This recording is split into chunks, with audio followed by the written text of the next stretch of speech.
Yeah, welcome to the School of NBC again. Today we will discuss about the Indian president. Okay, the president of India. Who is the president of India?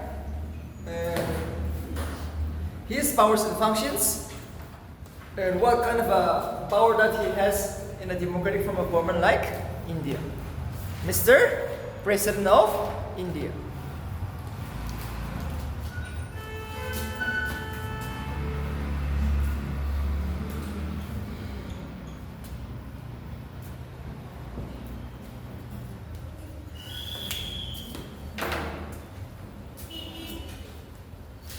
I need some more to come.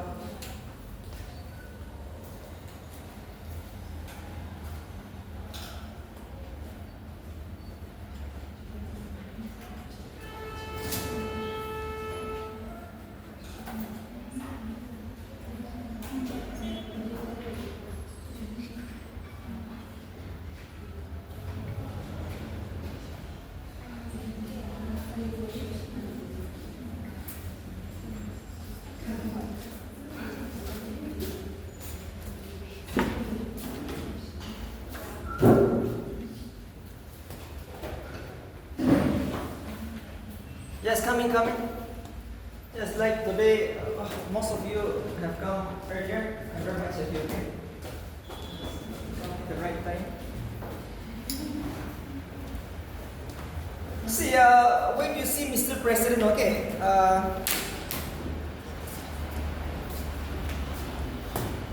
it's a huge topic. All right.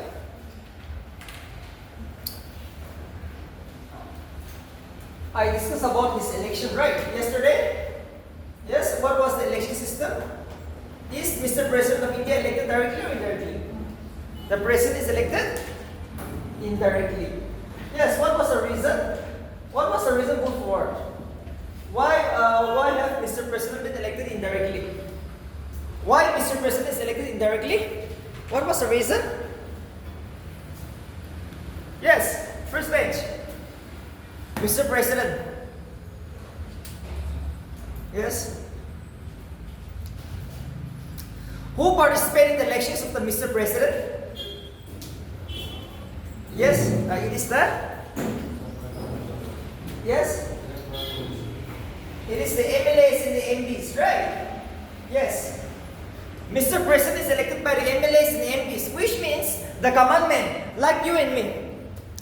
The common citizens of the country never participates in the elections of the Mr. President. That's the reason he is known as elected indirectly, and that is why he is less powerful than the Prime Minister of India. No confusion. Mr. President is less powerful because of this reason. He is elected not directly by the people, but by the MLAs and MPs, member of the parliament, Lok Sabha, Rajya Sabha together, along with all the Indian states having state legislative assemblies. Only the assemblies elect this person. That is why it is known as the president. The president election is elected indirectly. That was the only reason put forward. Now today we will discuss about some of the powers which is enjoyed by the Indian president of India. Okay. So before I give you the powers and functions, I will first discuss about the emergency powers of the Mr. President, which is a very important expected topic in NBC. Emergency powers of President of India. Emergency powers of President of India. Emergency means now, right? Something is going on. It might be a war, it might be a law and order problem, it might be a financial crisis. Something is going on, abnormal situation. Situation is too bad, and we need an immediate action. So what we can do is, Mr. President will launch emergency. Mr. President of India is going to launch 3 types of emergency in India. Number 1, national emergency. National emergency under Article 352. Next is the state. Next is the state emergency. And the third is known as the financial Next is known as a financial emergency. Financial emergency.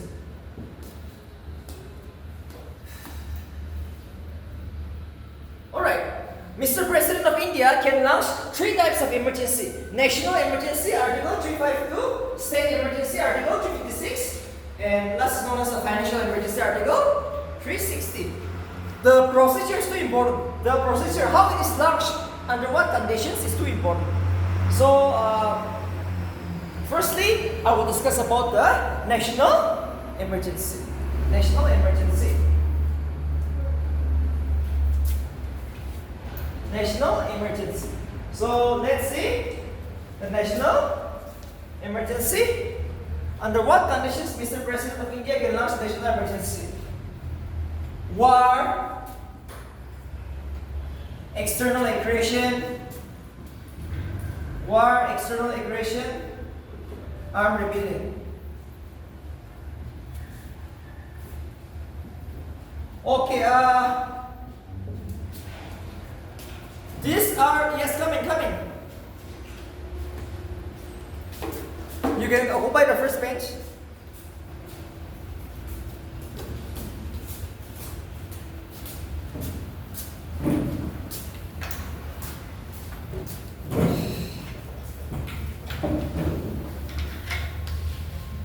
The Constitution of India has given 3 ways to launch national emergency. Yes, Mr. President can launch national emergency under 3 circumstances. First is a war, second is an external aggression, third is armed rebellion. So I'm going to explain this. Mr. President of India can launch a national emergency under Article 352 of the Indian Constitution under 3 conditions. First is a war. War means an official war. A war with Pakistan, China, any other country, external countries, foreign countries. That is known as a war. Okay, official war. Not an ambush or not just a internal problem.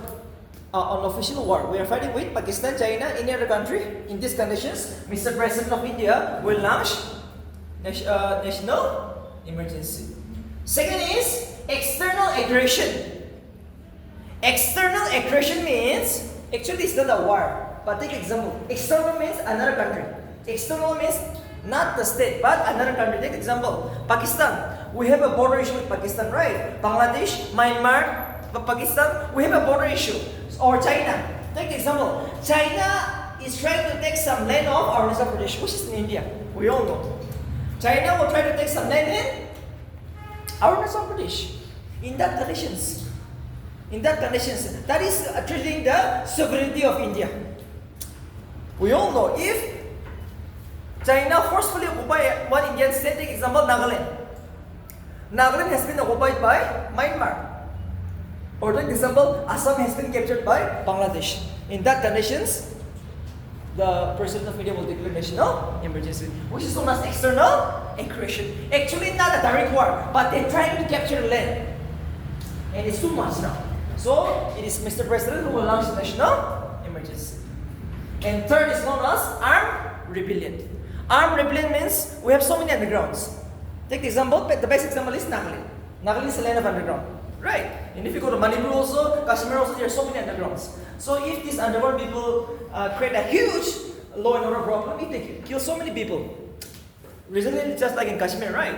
If they kill in terms of 100,000, now Mr. President will declare national emergency. This is the 3 conditions where Mr. President can officially declare national emergency in India. 3 conditions. War, second is external aggression, third is armed rebellion. Mr. President can declare national emergency under 3 circumstances. See, actually, armed rebellion was known as internal disturbance. Internal disturbance. This is too important. This is often asked in PSC.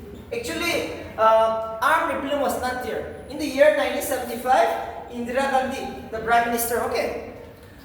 In the year 1975, Indira Gandhi, the then Prime Minister, declared national emergency in the field of internal disturbance, which was the most controversial emergency so far declared in India.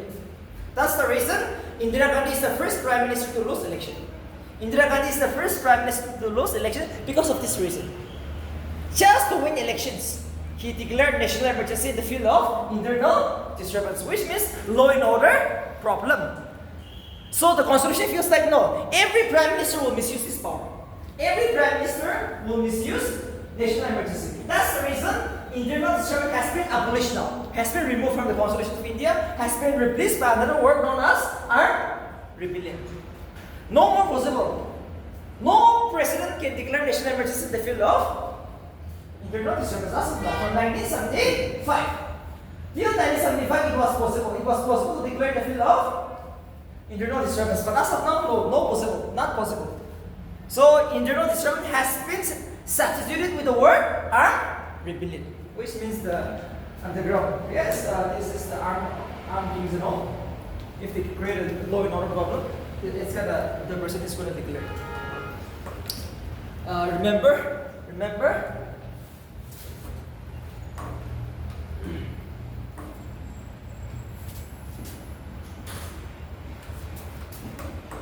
This was often asked in NBSC.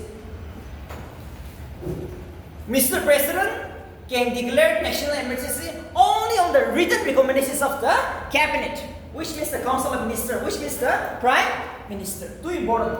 Both Lok Sabha and Rajya Sabha has equal power to approve the national emergency within 1 month by a special majority. So now see what is a special majority. I have given you so many times. Right.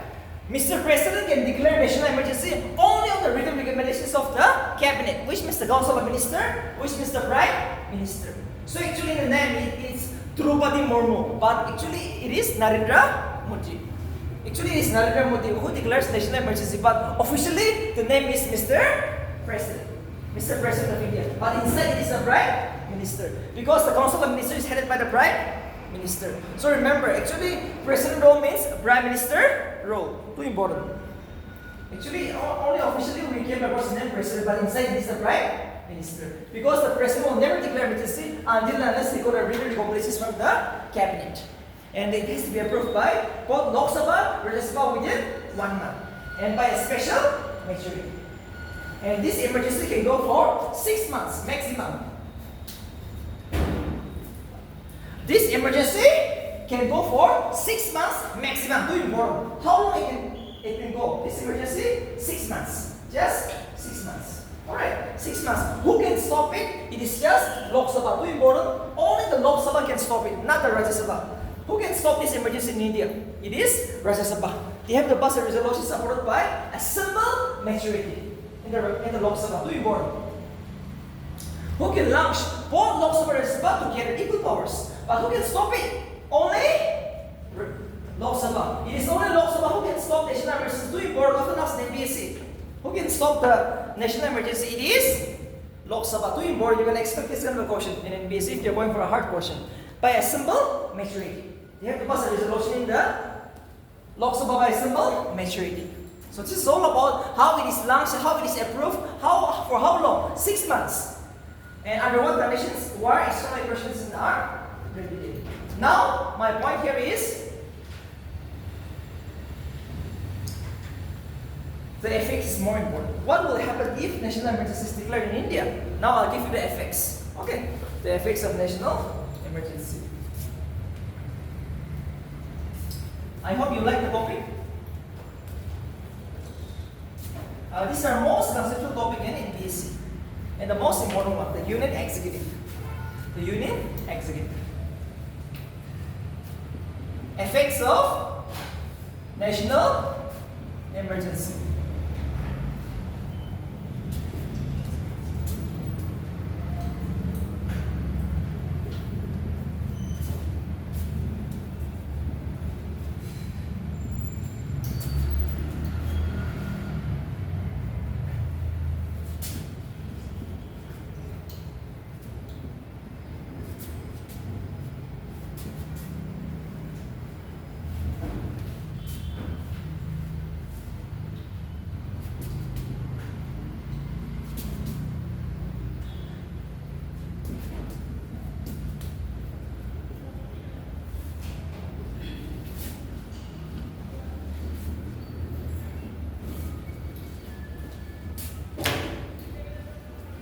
Once the national emergency is declared in India, No more fundamental rights. Every fundamental right is suspended. As of now, personally, we enjoy 6 fundamental rights. We're coming to that topic, okay? As of now, in India, we are enjoying 6 fundamental rights. But all the fundamental rights is going to be suspended. Every individual, we are enjoying 6 fundamental rights as of now. But you will never enjoy fundamental rights when national emergency is declared. All the fundamental rights are suspended. You will not enjoy except Article 20 and 21. Too important. This was after NPSC. Every fundamental rights which is enjoyed by every individual in India are suspended except Article 20 and 21, which deals with right to live and liberty. You can just write Article 20 and 21. We will discuss this another topic. We will discuss this another topic, but just article. Memorize the article, except Article 20 and 21. Next is, we all know the term of the Lok Sabha is 5 years. But during national emergency, it can be extended for 1 more year. 6 years. Okay, 1 more effects. During national emergency, actually the term of Lok Sabha is 5 years. But the constitution can extend it to 1 more year. 6 years. And we all know, we have been discussing the center, which means the parliament can make laws in the state list during national emergency. The third effect, when the national emergency is declared, the center or the parliament can make laws in any Indian states in the state list. Okay, they can make laws now. The parliament, which means the government of India, gets the absolute power to make laws in the state list. We all know there is a state government. This is too important. People feel like there is no chief minister, there is no minister in the state during national emergency. No, chief minister is there, minister are there. Everyone is going to be there, but the center gets the power to make laws in the state list. Absolute power. And the state can do nothing. They have to take permission from the government of India during this time. Because we're having a hard time. We're having a war, right? So we're having a hard time. So now whatever is going to do in the state, you have to take the permission from the government of India. The parliament, which means the center, can even reduce the allowance. Reduce the allowance of every Indian state. You see, even the financial ground, the center can reduce the allowance. Take the example. The government of Nagaland is getting 10,000 crore every year. State allowance, they can reduce it to 7,000, 6,000 possible because we're having a war. We're having a hard time. So this is the effect. Financially, it is disturbed. To make the laws, it is disturbed again. Fundamental rights are suspended. Lok Sabha also extended for 1 more year. So these are the effects of Khmer Rouge. First is fundamental rights suspended except Article 20 and 21. Lok Sabha term extended for 1 more year, 5 to 6 years. And the center gets the power to make laws in the state list, even though there is a state government. And lastly, they can also reduce the allowance of every Indian state. So this will be the effect. Maximum it will go for 6 months. Okay, maximum this emergency can go for 6 months. If you want to extend, you approve in the parliament or in the Lok Sabha or Rajya Sabha every 6 months. It can be extended anytime. But the maximum is 6 months. And remember, 1962, 1971, and 1975. It has been launched 3 times in India so far. 1962, the first national emergency was launched in the year 1962, war with China. In 1971, war with Pakistan. In 1975, internal disturbance, law and order in India. Just Indira Gandhi, just to win the election, she launched national emergency in the field of law and order problem, which is internal disturbance. So these are the three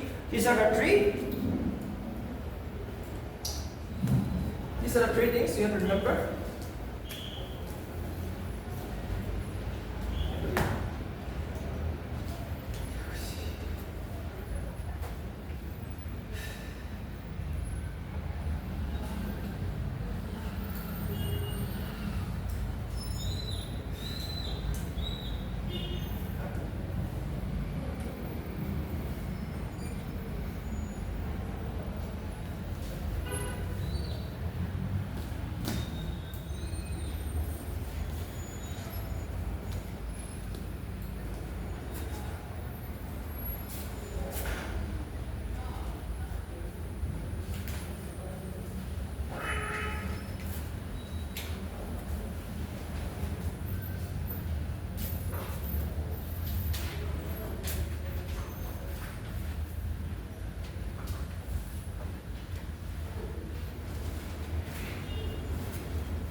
Next will be the state emergency. Okay, state emergency. State emergency. State emergency. State emergency. Article 356. And one more article, Article 365. The President can declare the state emergency under Article 356. One more Article 365. I will explain all this. Okay.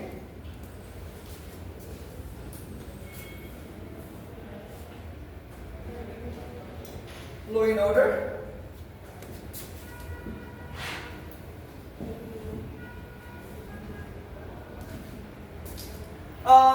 State emergency is like this. Mr. President can declare a state emergency under Article 356. But what is the conditions? Law and order problem. Take the example in Nagaland. If two tribes, take the example, the Angamis and the Simas are fighting. And firstly, who will take the situation, to control of the situation is the police, right? The police, the Nagaland police department will try to control the people. But if they are not able to control the people, now see, take example, 200 of the people have died. In these conditions, it's a huge law and order problem. Now they say government cannot take over it, over the law and order. So the governor of Nagaland, Laganishan, will report to Mr. President. In Nagaland, we have a law and order problem.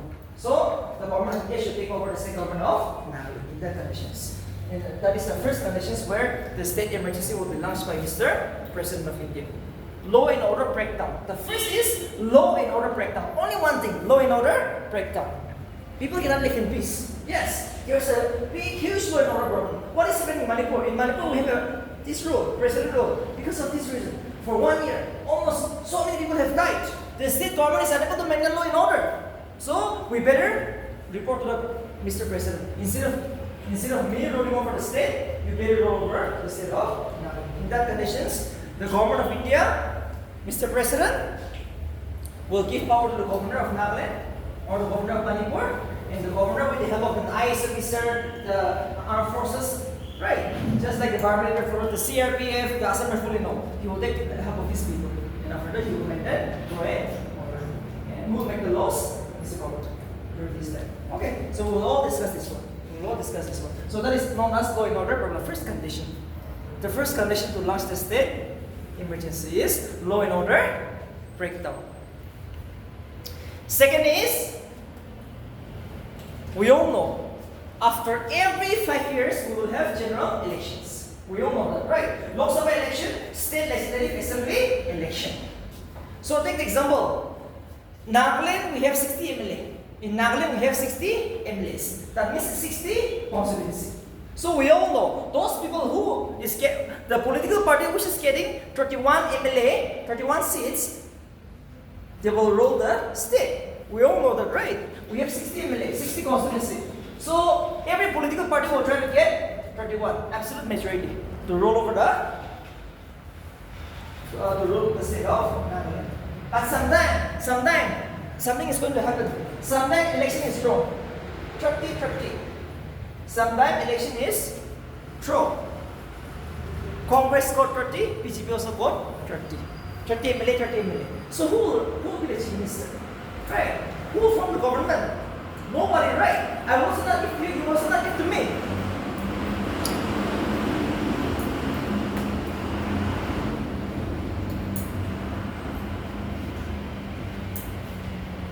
Now election is drawn. 30-30. Congress 30, BJP 30. So who is going to form the government? Who is going to be the chief minister? In these conditions, nobody is able to become the chief minister, and nobody will run away, right? I also say I will form the government. You also say I will form the government. In these conditions, the governor will report to the center. In Nagaland, after election, the election was drawn. No party was able to get absolute majority. It's 50-50. The election is drawn. So instead of appointing Mr. A as the chief minister or Mr. B as the chief minister, I will rule the state of Nagaland. In these conditions, the president role is going to be imposed in the state of Nagaland. Alright, so that is the second condition.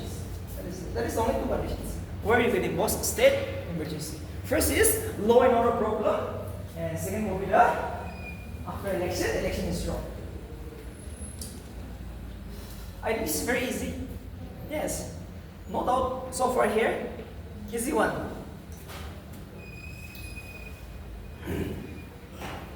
So the governor or the president will be the head of the state. During this time, so we'll discuss this. Okay, now we'll discuss now. Right? We'll discuss now. The effects. I am coming here. Yes, I'm coming. One more article. Article 365. Another one more article. We all know there is a parliament, there is a central government with the state government, right? Every Indian states or union territories are just the substitutes of the government of India. So, parliament anytime will give an order to the state of Nagaland. You implement that scheme, you implement that order. But if that particular state says, no, I will not do it, now, under Article 365, same state emergency is going to be imposed. One more article, it's like a punishment. Okay, under Article 365, every Indian state has to take the order from the government of India on any issue. The government of India will give an order. The state of Nagaland, you have to implement that laws, that scheme. But if it says no, another same president rule is going to be imposed under Article 365. So 365 also have to be nice. Same, 365 and 356 it deals with state emergency. Okay, so let's start doing with this. You have to remember. Same article, Article 365 and 356. Now, let's see the effects. We'll come to your point now. What will be the effect of this emergency?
Once the state emergency is declared, the state legislative assembly is dissolved or suspended. No more chief minister, no more minister in the state. Remember, Nipi Rio will still be an MLA. He's an MLA, but no more powers. Okay. He will never be the chief minister, and Mr. Benjamin Nalo will also never be the minister. The power of the state government is completely suspended or paralyzed. State assembly is dissolved or suspended, which means no more CM, no more minister. Now, as you say, Mr. Governor. Mr. Governor of Nagaland becomes the true head of the state. As of now, governor is his nominal head because the governor is elected indirectly. Chief minister is the one. Rio is the person who is directly elected by the people. So Nipi Rio has absolute power over the state government of Nagaland as of now. As of now. But when there is no CM who will make the laws, it is the governor. So sometime you will get in the NPC option. President rule is also known as the governor's rule. What do you often ask in NPC?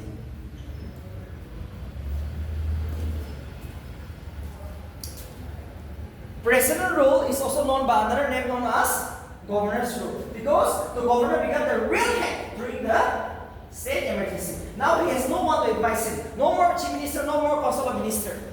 He will make the laws for the state of Nagaland. He will carry out the administration of Nagaland with the help of the chief secretary or the IAC officers now. Or like you, as an ESC. You become more powerful now. No, MLA doesn't have a power now.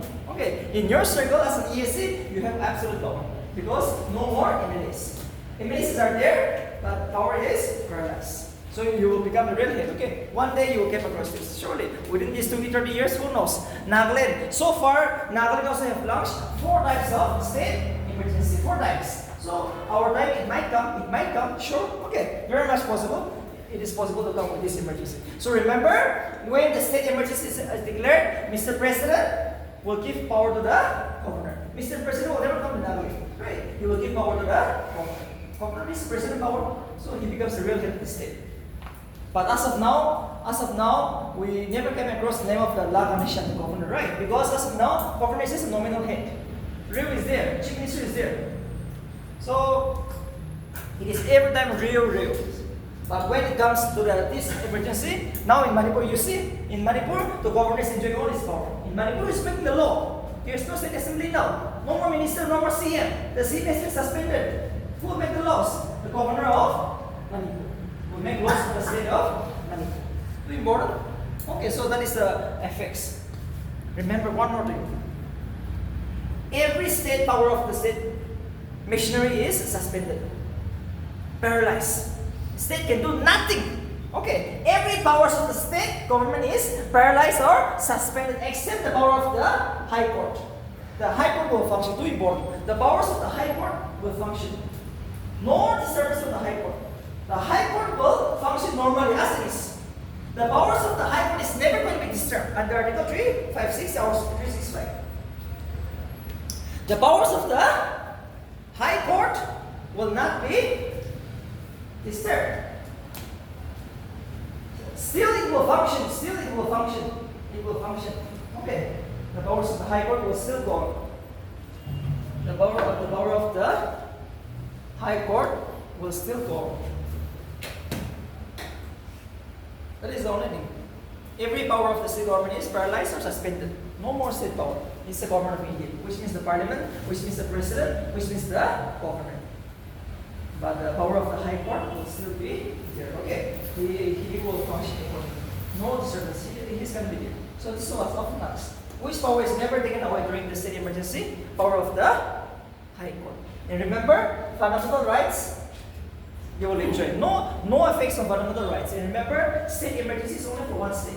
Manipur, right? In Nagaland, no. If there's a bad situation in Nagaland, they can impose it. But only for one state. But when I say national emergency, it affects the entire country. National emergency will affect entire country. State emergency, no. Remember, the state emergency will last for 3 years, often asked in BSc. The state emergency can go for maximum 3 years. Okay, maximum 3 years. Both Lok Sabha, Rajya Sabha have equal powers to impose state emergency. Okay, simple majority in both the parliament. Too important. Simple majority in both Lok Sabha and Rajya Sabha. Often asked in BSc. Both Lok Sabha and Rajya Sabha have equal power to impose state emergency. They have to pass the resolution supported by simple majority in both Lok Sabha and Rajya Sabha. Too important. Simple majority has to be passed in both Lok Sabha and Rajya Sabha within 2 months. Within 2 months. Often asked again. Within how many months both the House have to pass this emergency? Within 2 months. Both Lok Sabha, Rajya Sabha must pass a resolution supported by simple majority. That's all. And it will go for maximum 3 years. This is the only emergency. So now, one point I want to give you. We all know during national emergency, state government is there. During state emergency, state government is not there. State government is totally suspended. During national emergency, state government is still there. But still then, the parliament can make laws in that particular state. So one more difference is like this. During state emergency, the parliament, which means the president, will give power to the governor. You make laws in the state of Nagaland or in Manipur as of now, right? But during the national emergency, if the parliament wants to make the laws, they will come directly and make the laws. They will not give the 80% to vote. During the national emergency, the parliament gets power to make laws in the state of any Indian states. But they will not delegate the powers to anyone. They will not give power to anyone to make the laws. In fact, if they want to make the laws, they will directly come to the state of Nagaland, Manipur, Assam, or any other state and make the laws. During the national emergency. But during the state emergency, the parliament will never come. The parliament will give power to the president, and the president will give power to the governor. And the governor will make the laws done by the president. This is the differences which you will get across. Too important, too tricky. This is a very critical one. Remember, during state emergency, no state government. So the governor will make laws. He gets his power from the Mr. President. Who give him power? Governor? Who give power to the governor to make laws? The Constitution, which means the Parliament, right? Which means the President. But during the national emergency, no. During the state emergency, Parliament will directly come. He will not give any power to the President or to the Governor. Okay, the Parliament will directly come to the state of Nagaland or Manipur and make laws in the state list. That is the differences which you came across from the NBC point of view.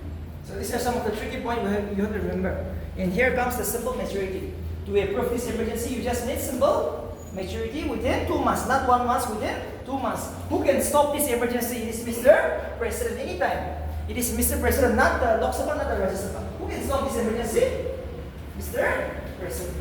Anytime. If the condition improves. If the conditions in Manipur improve now. We all know in Manipur, something is happening, right? In Manipur, there is a law and order problem. No more chief minister in Manipur. You see now. In Manipur, no more chief minister. So if the law and order condition improve, we will come back again.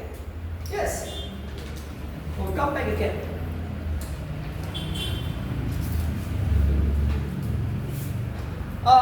Next would be the financial emergency. Okay.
Okay, Article 360. Article 360. Under Article 360, Mr. President can impose financial emergency all over India. Under Article 360, the President can impose national emergency, financial emergency all over India. And there is one conditions where you can impose national emergency, that is financial crisis. If there is a financial crisis all over India, Mr. President will impose financial emergency under Article 360. So this is too important. Okay, both Lok Sabha and Rajya Sabha enjoys equal power. Okay, simple maturity. Both Lok Sabha, Rajya Sabha enjoys equal power to impose financial emergency under Article 360. And the ratio is simple maturity has to be passed in both Lok Sabha and Rajya Sabha. In both Lok Sabha and Rajya Sabha, you have to pass a resolution. Both Lok Sabha and Rajya Sabha have equal powers to impose financial emergency under Article 360 during the financial crisis. During the financial crisis. Financial crisis. Within 2 months. Within 2 months, both Lok Sabha and Rajya Sabha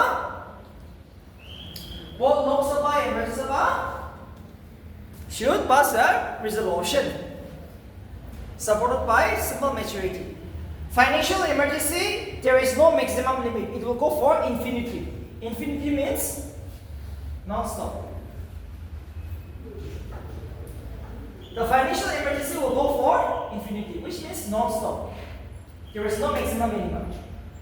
Until unless the situation improves, the president can declare for the entire years, for 5-10 years, possible. Okay. No maximum limit, too important. For financial emergency, no maximum. It can go for infinity, non-stop. When the financial crisis improve, Mr. President will stop the financial emergency. No confusion. It is Mr. President who will stop the financial emergency under Article 360. And both Lok Sabha and Rajya Sabha should approve it for its introductions. To introduce it right under Article 360 within 2 months. That's all. That is the only thing.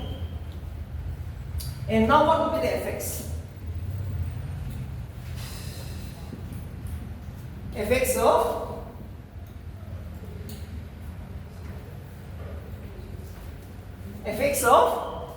financial emergency. Effects of financial emergency.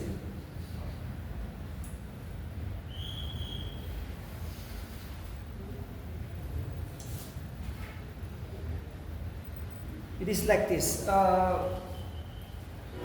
When the financial emergency is declared all over India, as we are having a hard time, the salaries, salaries of constitutional boss, salaries of constitutional boss is going to be reduced. The salaries of the constitutional boss, every constitutional boss will be reduced by Mr. President. Salaries of the constitutional boss. He himself, Mr. President, Vice President, Speaker of the Lok Sabha, judges of the Supreme Court, High Court, UPC Chairman, members and all. These salaries will be reduced. Just you can write the salaries of the constitutional boss. And what are these constitutional boss? Yes, what are these constitutional boss? The salary, just like the President, Vice President, or judges of the Supreme Court, High Court. These salaries need to reduce with the financial crisis because we're having a hard time. And secondly, the state allowance again. The state allowance. All right. State allowances. Every Indian state, the allowance of every Indian state is going to be reduced now.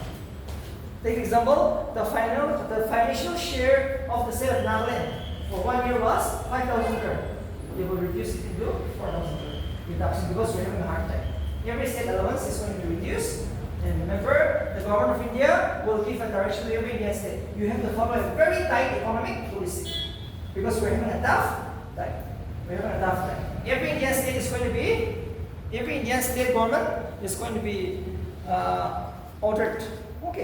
Giving a warning, you have to follow a tight economic policy. That's all.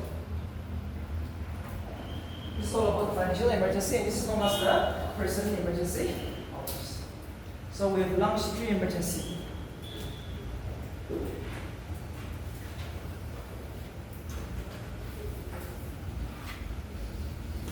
National emergency, state emergency, and financial emergency. So now we will discuss other powers of the President of India.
Legislative, executive, financial, judicial, diplomatic, military.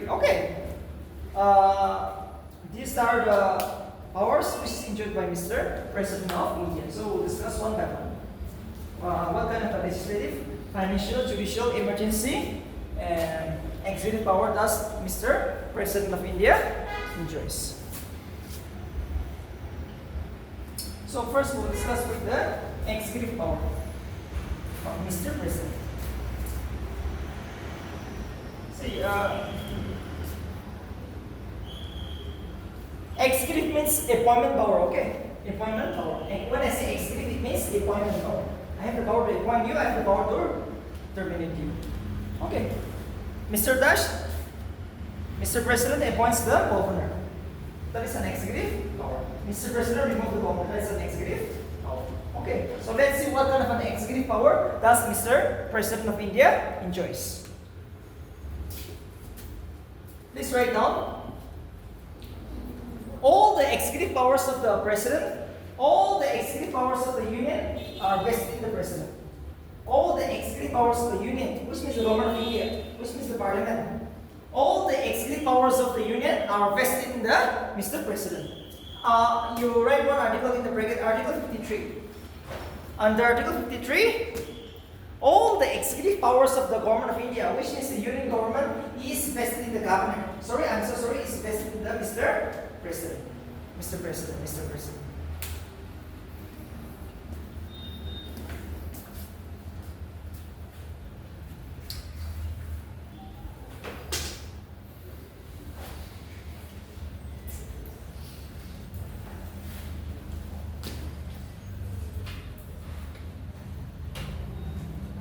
The union executive power has been vested in the president. Number 2. The president appoints the prime minister and all the council of ministers. The president appoints the prime minister and all the council of ministers. And all the council of ministers. One point you can expect here in the NBC. Who appoints the prime minister? This is Mr. President. Next point.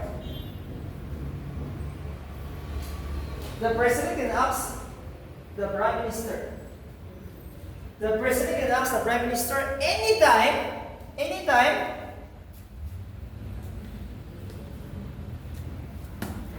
The president can ask the prime minister anytime regarding the administration of the country. Regarding the administration of the country. Regarding the administration of the country. Regarding the administration of the country. Regarding the administration of the country. So, regarding the administration of the country means the law and order. Law and order conditions of India. Anytime, Mr. President will ask the Prime Minister, what is the law and order problem in India?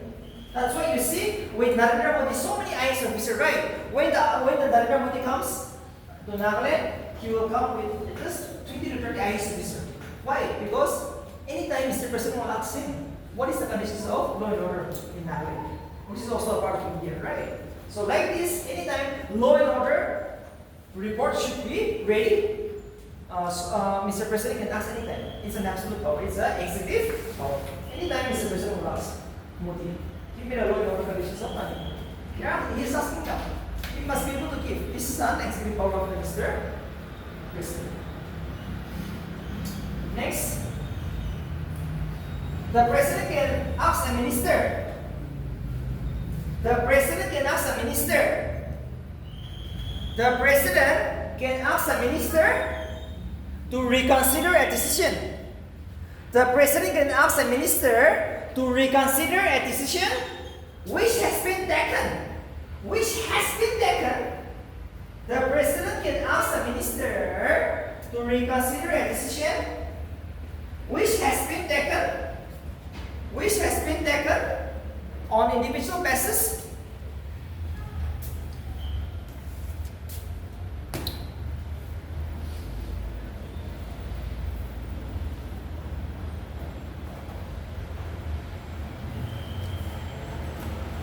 The president can ask a minister to reconsider a decisions which has been taken on an individual basis, but not collectively. But not collectively. But not collectively.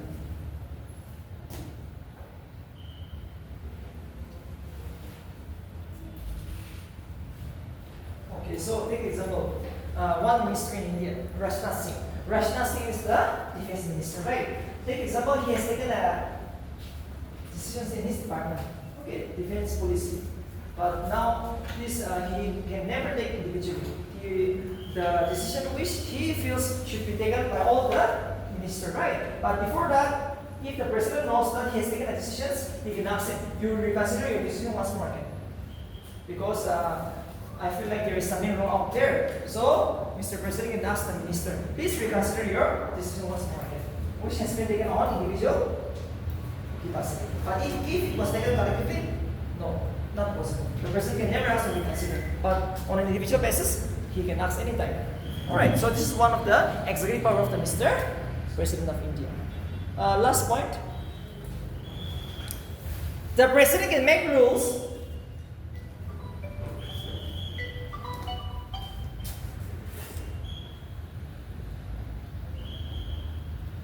The president can make rules for the most convenient transaction of the union government.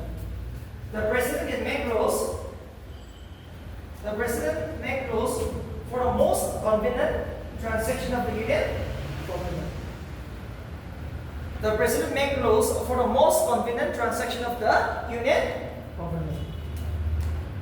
The president makes rules for the most convenient transaction of the union government. What is this? This is an executive power.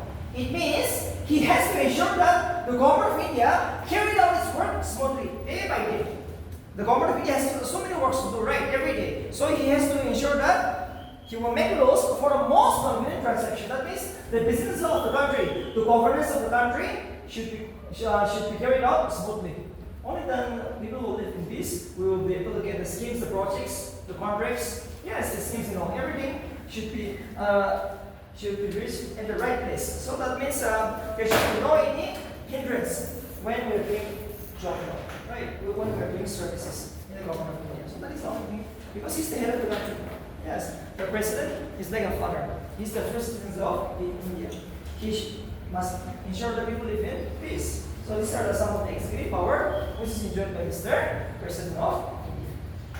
The appointment power, he appoints the Prime Minister, the Council of Ministers. And regarding the administration of the country, anytime he is going to ask Mr. Prime Minister, it's an absolute power. The Prime Minister has to give information to the Mr. President regarding the administration of the country. Because his main job is to protect people. People live in peace, and India should also be safe under his country. So Mr. President is very respected boss, the highest boss in India, and the first citizens of India. But unfortunately, he is elected indirectly. That is why he does not have much power. Okay, he is the Prime Minister. Only in certain circumstances he becomes somehow powerful. So you have to remember that. Why Mr. President is less powerful as compared to Mr. Prime Minister?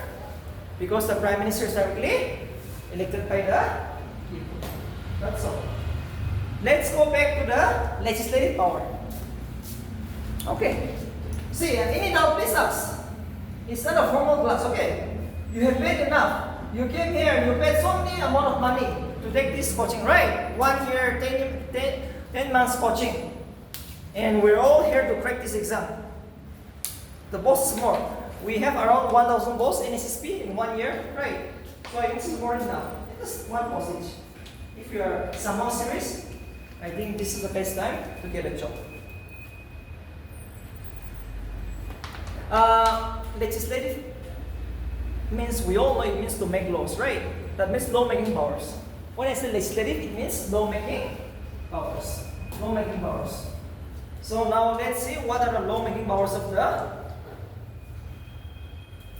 Mr. President of India. Does he enjoy some law-making power? Let's see. Okay. So please write down number 1. The President can address the Parliament. The President can address the Parliament, send message,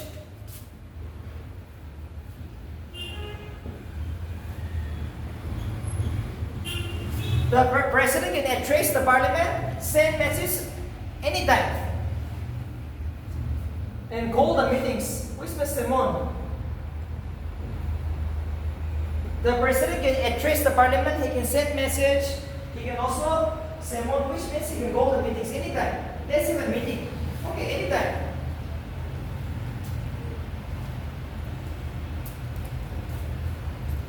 The president calls the meeting of the parliament. He can send message to parliament to both Lok Sabha and Rajya Sabha. He can semon means he can call the meetings of the Lok Sabha and Rajya Sabha anytime. Okay, these are all known as the legislative powers. Anytime he can send message. And he can also address the parliament. He can also call the joint. He can also call the meetings anytime. Next point. The president can appoint any person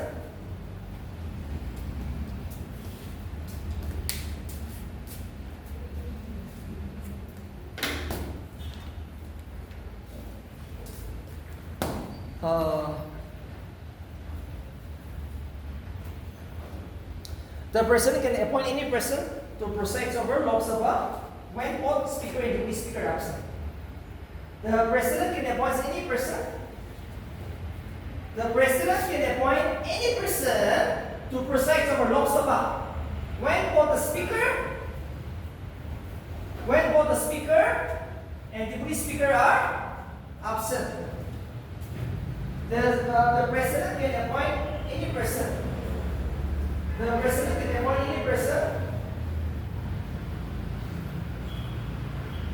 to preside over the Lok Sabha when both the speaker and deputy speaker are absent from among its members.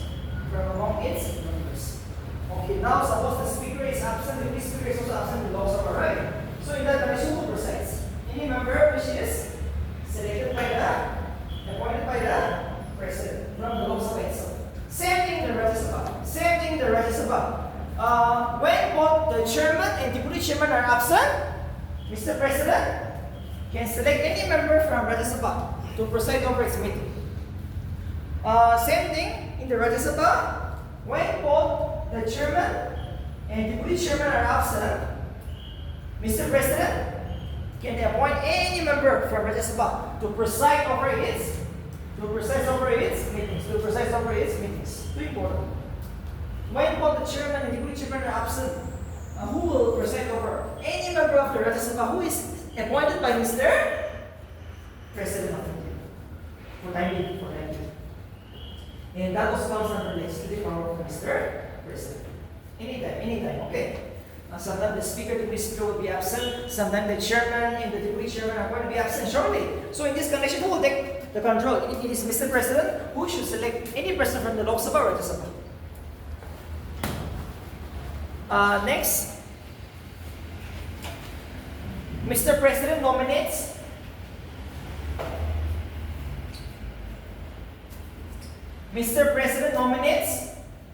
12 members to Rajya Sabha.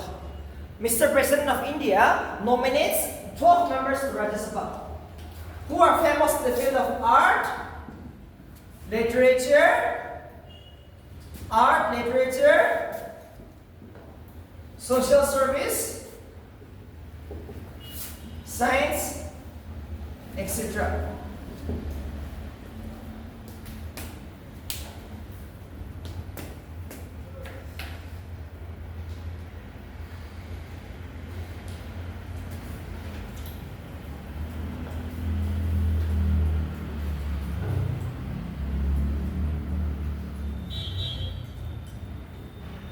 The president nominates 12 members to Rajya Sabha who are famous in the field of art, literature, social service, and science, etc. So see, we all know it is Mr. President who nominates 12 members to the Rajya Sabha.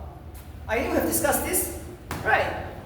In the field of art means you are too famous in something, too exceptional.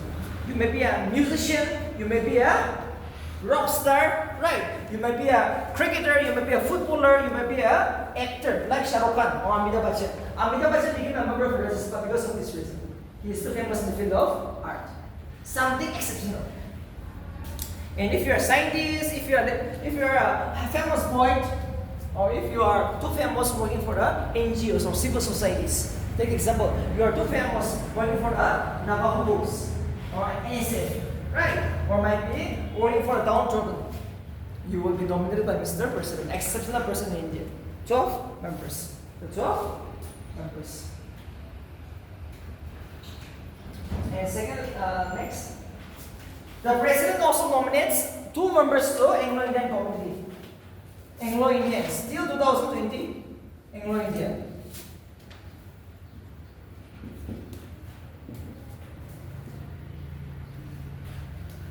The president nominates 2 members from the Anglo-Indians to Lok Sabha till 2020. Till 2020.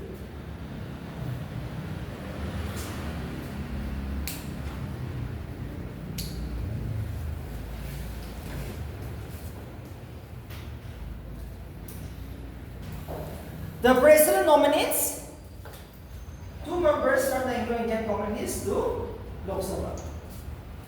To Lok Sabha.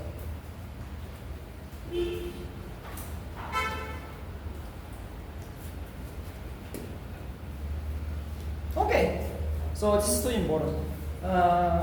It is Mr. President who nominates 2 members to the Lok Sabha from Anglo-Indians. Anglo-Indian means half Indians, half British. Half Indians, half are British. We all know the British has ruled over India for almost 300 years. So we have mixed Indians, mixed British. So for these people also, we must keep it as 2 members representation to the Lok Sabha. But as of now, not possible. From 2020, we will not give representation to the Lok Sabha. So not possible, okay? But till 2020, it will be here. It will be here. But now, not possible. Okay, next point. When a bill is passed by the parliament, when a bill is passed by the parliament, when a bill is passed by the parliament, when a bill is passed by the parliament,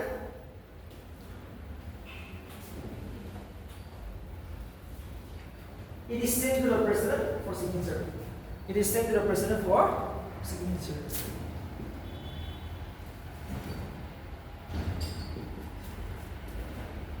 Signature.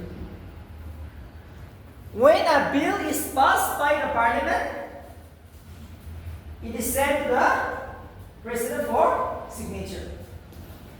Any bill. Yes. When a bill is passed by the parliament, it is sent to the president for signature. The president has 3 options.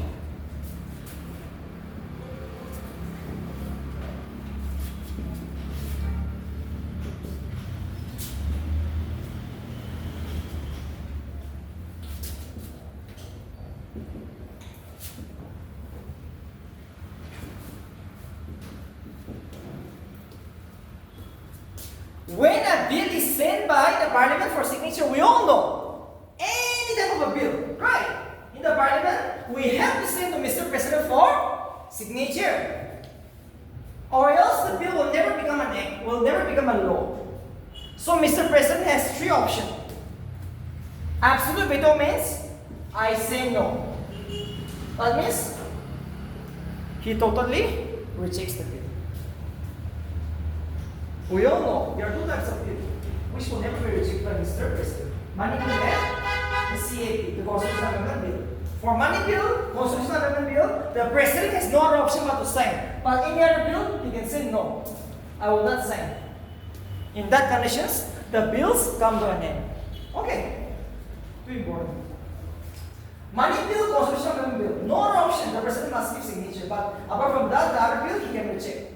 In that case, the bill comes to an end, which means absolute veto. Absolute veto means I say no. I will not come to school today. I will not go to school today. You have the absolute power, right? So that is known as absolute veto. Veto means power. Absolute power.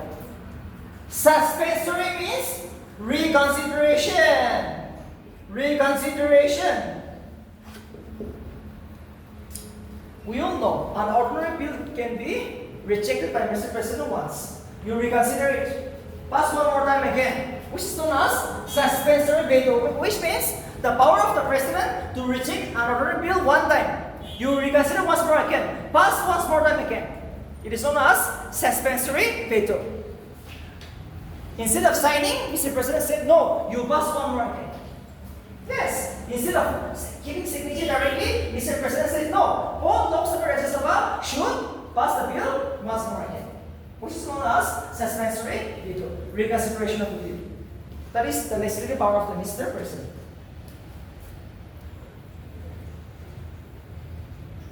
The bill which is passed by the Parliament is sent to the Mr. President for signature. We all know that, right? But the President will say, this time no, I will not sign the bill. You pass one more time again. Apart from money bill and constitutional amendment bill, he can do that. For money bill, no, he can never reconsider it. For CAP, no, not possible. Pocket veto means instead of signing the bill, the President keeps the bill pending. I will not sign. I will not reject, but I will not accept. Neither reject nor neither accept, but keeps the bill pending. Infinite period of time. Instead of signing, the President keeps the bill pending. Neither reject, neither accept. Keeps the bill pending. Pocket veto. But see, if you look at the dictionary or in the Indian Constitution, Mr. President enjoys only this power. Suspensory veto. Absolute veto, pocket veto, you come across in the American President. Okay? Like the President of America. In India, you will find mostly suspensory veto. Absolute veto, you will not find. Only in some private member prison, okay? When the cabinet resigns, hardly you will get a chance. But most probably, the most used power is the suspensory veto, and which is often absent in BSc. Because the President will not get an absolute veto.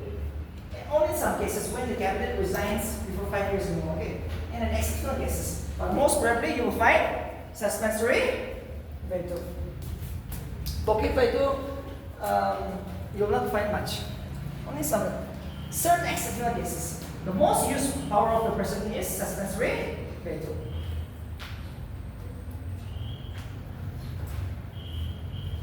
There are so many powers, but this is the most important power of the Mr. President. And the most important legislative power, if they ask, is ordinance. Ordinance making power of the Mr. President. Too important.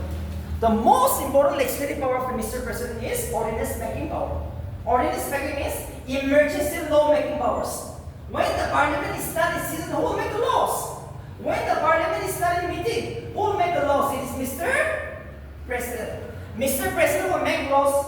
Sorry, Mr. President will make emergency law, which is the ordinance making power. Article 123 of the Indian Constitution. 123. 123.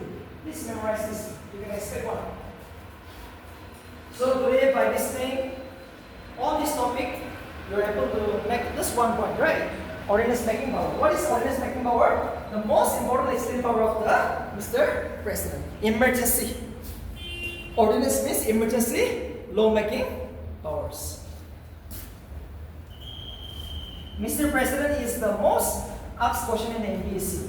MPSC is very much concerned about union executive. MPSC is very much concerned about union executive.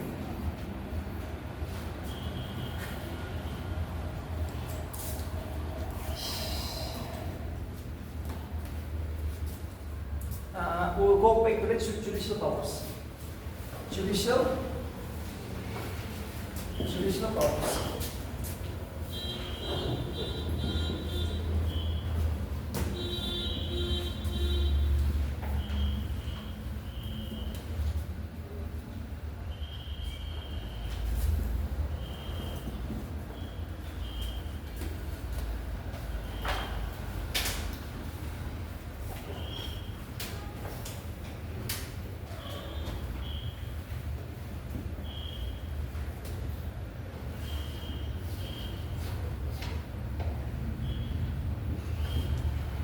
Okay, judicial means the power to remove someone or power to pardon, right? Power to forgive someone. Either you can remove someone, you can kill him, or you can pardon him. In short, okay, this is known as the judicial power of the Mr. President. So let's see some of the judicial power which is enjoyed. You have to memorize one article, Article 72, absolute power of the Mr. President with regard to judicial power. Article 72. Under Article 72, Mr. President has 5 types of mercy. All these are known as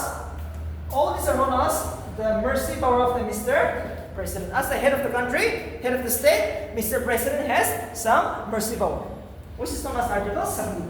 Article 72 you can memorize. Under Article 72, Mr. President enjoys 5 types of mercy. Okay, he can excuse you.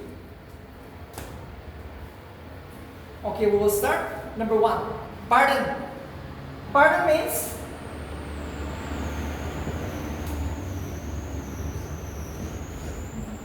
there is one person in India. Mr. President is the only person in India who can pardon you from death sentence. You are going to be hanged tomorrow. Take example.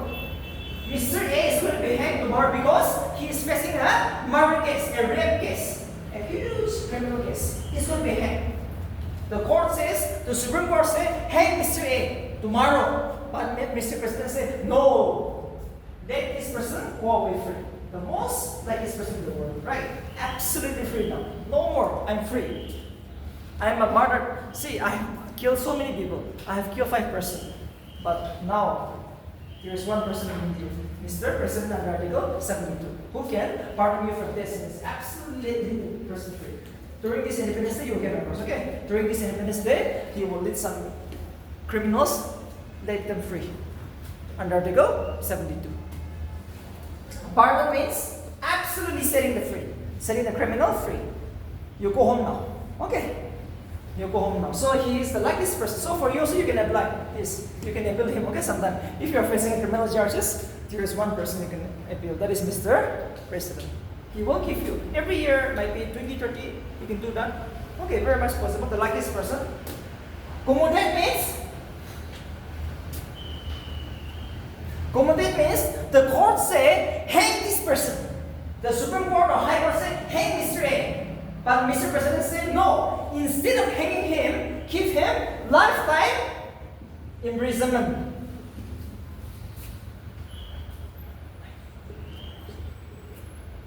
Instead of hanging him, okay. His punishment should be converted into lifetime imprisonment. Much better, right? You're going to be hanged tomorrow, but Mr. President said, no, stop it. Instead of hanging him, give him lifetime imprisonment. A better one. You will still live in this world. Okay, you will still live in this world. You are never going to be hanged, but you are going to be imprisoned. Remission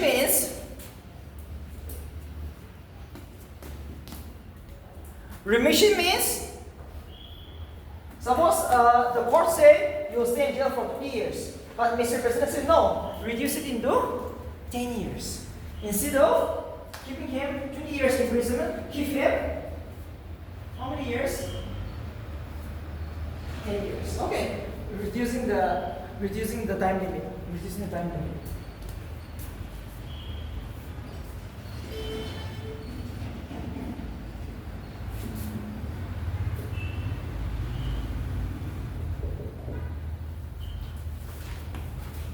Respite means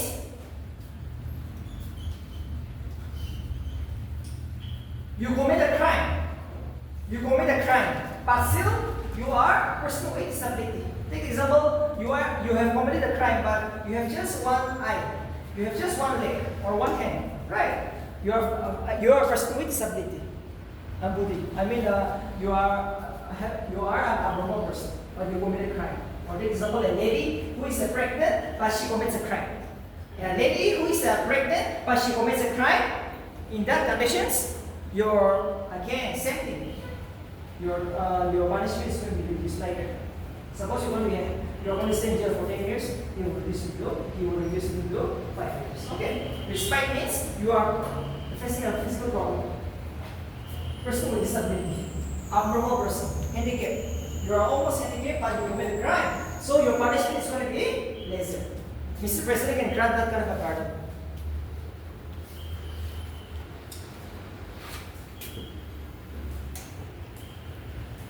Reprieve means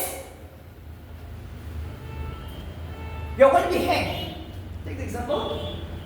The court said Mr. A is going to be hanged after 30 days. But the president said no. Instead of 30 days, extend it into 100 days. You're going to be hanged, but give him some more time.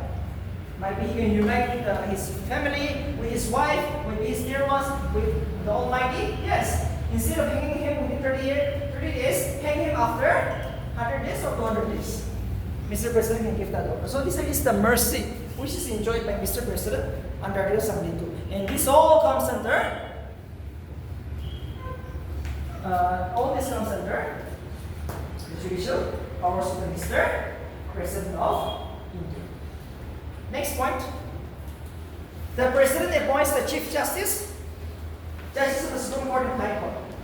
The President appoints, Mr. President appoints the Chief Justice of India. The President appoints the Chief Justice of India, Judges of the Supreme Court and the High Court.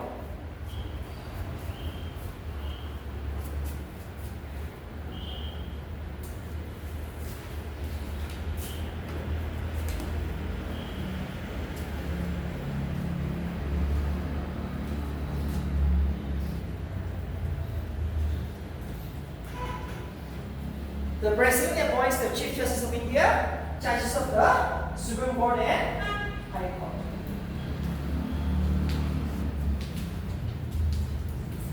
Next point. The President can remove all the constitutional posts in India. The President can remove all the constitutional posts in India. After a joint increase in both Lok Sabha and Rajya Sabha. The President can remove any constitutional post in India after a joint increase in both Lok Sabha and Rajya Sabha, supported by special majority. Officially, it is Mr. President who removes everyone. Okay, even the Prime Minister, not the Prime Minister, but judges of the Supreme Court, High Court. Again, he's going to be removed. Who will remove him? Who will remove the judge of the Supreme Court? His own name, Mr. President. Yes. Vice President also, Mr. President is going to remove him. Even the governor is going to be removed by Mr. President after a joint increase in both Lok Sabha and officially. Next will be the financial powers. Financial power of the Mr. President. Financial powers of the Mr. President. Financial powers of the Mr. President. Financial powers of Mr. President. Financial powers of Mr. President. Please write down. Money bill can be reduced only in Lok Sabha. Financial powers of the Mr. President. Financial power. Financial power.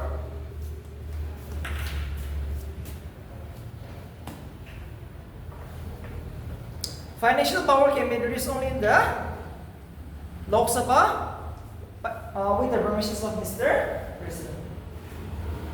Money bill can be introduced only in the Lok Sabha. Money bill can be introduced only in the Lok Sabha by the Finance Minister with the permissions of Mr. President. Okay, money bill is introduced only in the Lok Sabha by Finance Minister every year, but you have to take the recommendation from Mr. President, not the Speaker. This is too tricky. Every bill, Speaker. But here comes the Mr. President. For money bill, it is too important, so we will take the permissions of Mr. President.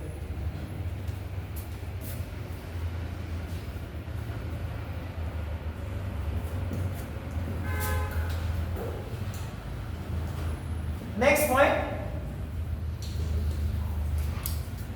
The President can withdraw money from the Contingency Fund of India during emergency. The President can withdraw money from the Contingency Fund of India, which means the emergency fund. Take example, COVID-19, earthquake, floods, communal violence. So many people have died, landslides. So who will give you? See, the Parliament doesn't have time to approve the money, right? So Mr. President can somehow take out money from this account known as the Emergency Fund of India. The Contingency Fund of India, which is also known as the Emergency Fund of Finance. Okay, too important. The bracket you can write Emergency Fund. Contingency Fund of India. This is yes, first bench. This is one. What is this Contingency Fund? It is just the treasury public account of the government of India. Yeah. Just like the taxes, the budget we have discussed, right? All the money which is collected will go to, if it is gone. So here you can take out all the money. And next is the President. The President appoints a Finance Commission every 5 years. Finance Commission of India is appointed by Mr. President every 5 years. Mr. President has absolute power to appoint a Finance Commission every 5 years. Without Finance Commission, how can you talk about the money, right? So it is Mr. President who set up a Finance Commission of India every 5 years. Last point. No demand for a grant can be met. No demand for a grant can be met. No demand for a grant, TRNT. Grant is the okay. No demand for a grant can be met except on his recommendation. Except on his recommendation. You see so many departments. The finance department, the agriculture department, the forest department, the home department, the defense department, they will have so many monies, right? Give me 50 crore, give me 80 crore this year. But all this can be met only with his permissions in the Parliament of India. So that you will withdraw money. These are some of the financial power which is enjoyed by Mr. President of India. This can be asked. Contingency fund of India. And Finance Commission, how many years you will establish? Every 5 years. Every 5 years, Mr. President will set up a Finance Commission of India.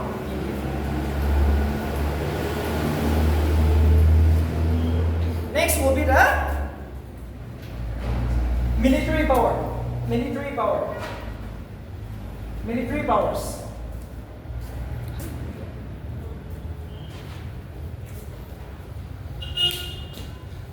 Mr. President is the supreme commander of the armed forces in India. Mr. President is the supreme commander of the armed forces in India.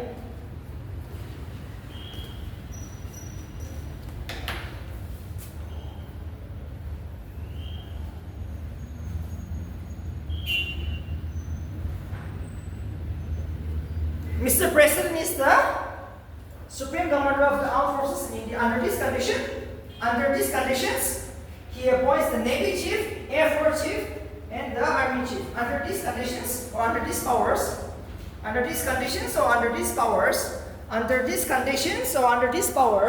he appoints the Navy Chief, Air Force Chief, and the Army Chief.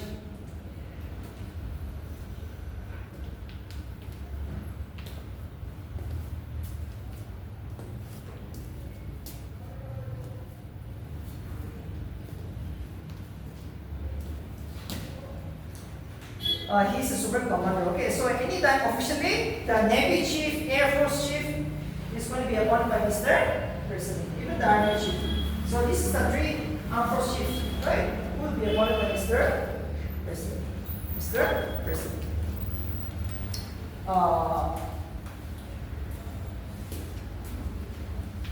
Next will be the diplomatic powers. Diplomatic powers. Diplomatic powers.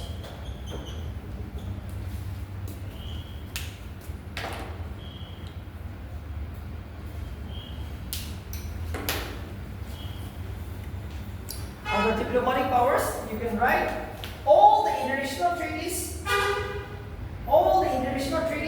and convention are signed in the name of Mr. President, not the Prime Minister. Okay, wherever you go outside your country, America, Russia, China, all other countries, the international agreements and conventions are signed in the name of Mr. President. We have signed a defense agreement with China in the name of Mr. President. We have signed an economic agreement with the government of England in the name of Mr. President. So that means diplomatically, if you see, he represents the country inside and outside the country, right? He's a ceremonial head. These are all the diplomatic powers. So, financial, legislative, executive, judicial, emergency, diplomatic, military, these are all powers of the Mr. President of India.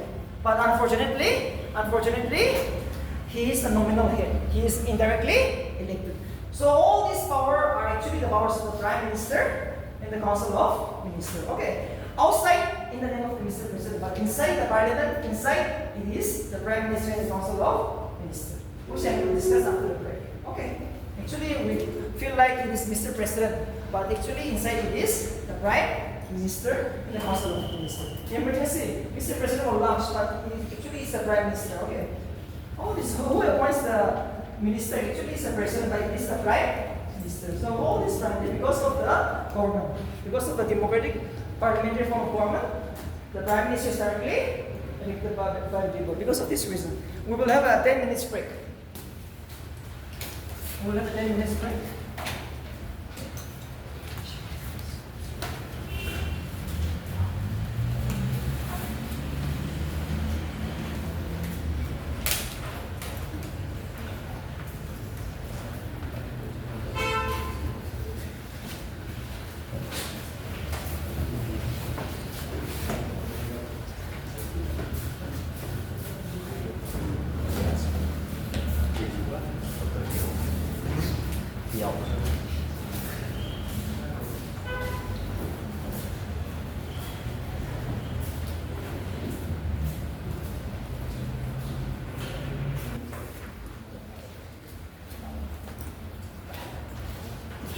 Okay, the next topic is going to be the Prime Minister and the Council of Minister.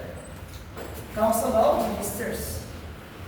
So we will end up with this topic today. Okay, it's a very important topic. In a parliamentary form of government like India, the Council of Ministers, headed by the Prime Minister, is the most important person. Okay, everything, whatever is done in the union cabinet or in the union government is done by the Prime Minister along with the Council of Ministers. No one is above these people. So we came across Mr. President, Mr. Vice President, Mr. Speaker, but no. At the end of the day, the power is in the hand of the Council of Ministers, headed by the Prime Minister. So firstly, we will discuss the Prime Minister, and we will go to the Council of Ministers and how they work together. The Prime Minister, the Council of Ministers, Mr. President. This morning I said that all the powers of the Union Executive is vested in the Mr. President. However, these powers are exercised by this person. This morning I've given you that under Article 53, the Union Executive powers is in the hands of the Mr. President. But these powers are utilized by this person, okay? The Prime Minister and the Council of Ministers. So let's see, now my topic is going to be the Prime Minister, the powers and functions. So let's see, who can be the Prime Minister, right? Let's see the qualification. Let's see the qualification. Who can be the Prime Minister of India? It is like this. The qualification is like this. If you want to be the Prime Minister of India, first get elected either to the Lok Sabha or Rajya Sabha. That's all. If you want to be the Prime Minister of India, first get elected either Lok Sabha or Rajya Sabha. Directly or indirectly? No harm. Okay. First get elected either to the Lok Sabha or Rajya Sabha.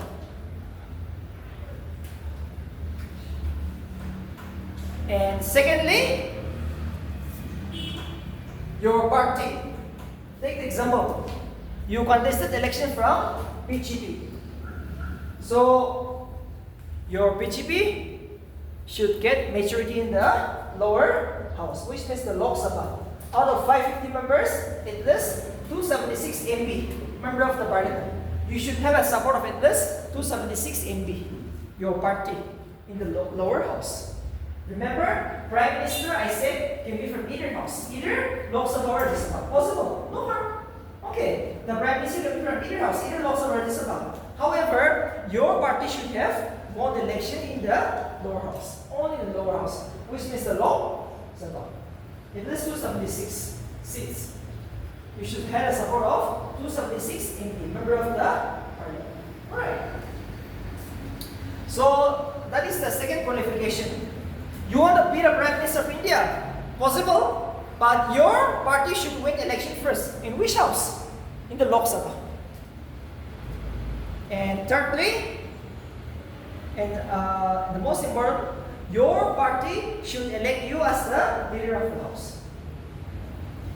Narendra Modi was elected as the leader of the BJP in the Lok Sabha before he was appointed the Prime Minister of India by his party. Okay, that's why he's the Prime Minister of India. You see, why Modi is the Prime Minister? because he got elected to the parliament. Second, his party is in power. Thirdly, his party has already elected him as the leader of the party in the Lok Sabha. So, Mr. President has no other option just to appoint him formally. No other option. Mr. President, Draupadi Murmu has no other option. He directly appoints Mr. President as Mr. Modi as the Prime Minister of India. So that's why he's the Prime Minister of India. So that is the qualification. You want to be the Prime Minister? First get elected either to Lok Sabha or Rajya Sabha. Second, your party should win election in the lower house, Lok Sabha. And your party should also elect you as the leader of the house from your party, BJP. So Rahul Gandhi will definitely be the Prime Minister if he is able to get the majority in the lower house. Because Rahul Gandhi is also leader of the house from Congress opposition. Okay, so Rahul Gandhi will be the next PM if the no-confidence motion is allowed to pass. So this is the qualification. And remember, most of the Prime Minister are from Rajya Sabha. Possible, okay? Manmohan Singh also became the Prime Minister from Rajya Sabha. Indira Gandhi also became the Prime Minister of India from Rajya Sabha. Possible. Anyone, flexible. Okay, any house. Either Lok Sabha or Rajya Sabha. Same thing with the minister, any house. But the thing is that your party should have majority only in the lower house, which means the Lok Sabha. So let's see the Prime Minister powers and function. Why the Prime Minister is too powerful? Why the Prime Minister is too powerful? Why the Prime Minister is too powerful?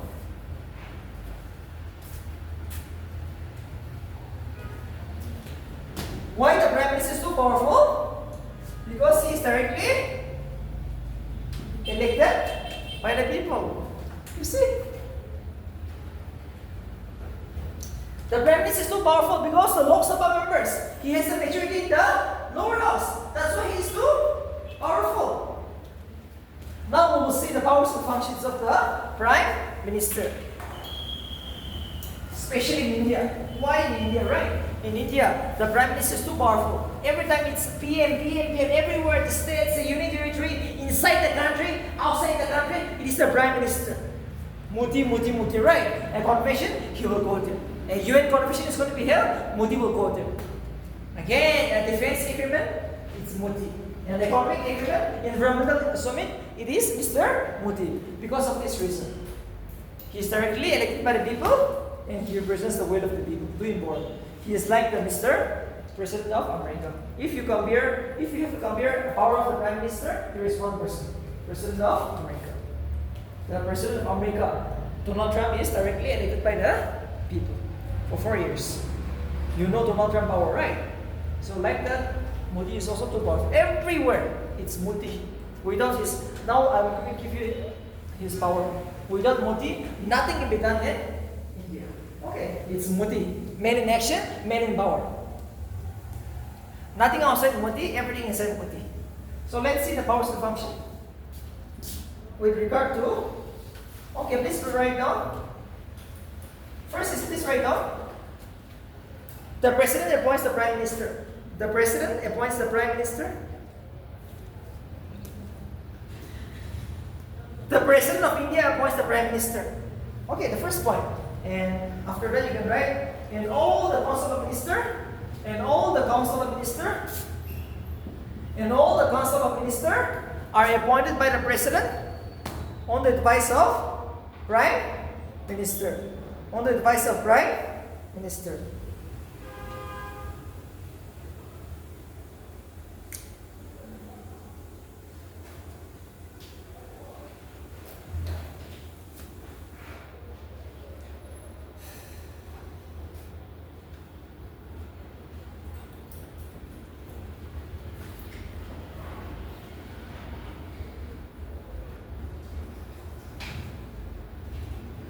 This is too important. The ministers, okay, are appointed by a Prime Minister. Absolute power. He can reject anyone, he can appoint anyone. This is the absolute power of the Prime Minister of India. Once he becomes the Prime Minister, no one can challenge him. He can dismiss any minister anytime. Take example, Rajnath Singh is the defense minister, right? Amit Shah is the home minister. He can reshuffle the portfolios anytime through the president. He can also remove any minister through the president. Okay, so absolute power. Portfolio, who will give the portfolio? It is the Prime Minister. Absolute power. Once he became the Prime Minister, now who will distribute the portfolios? It is the Prime Minister of India. Second,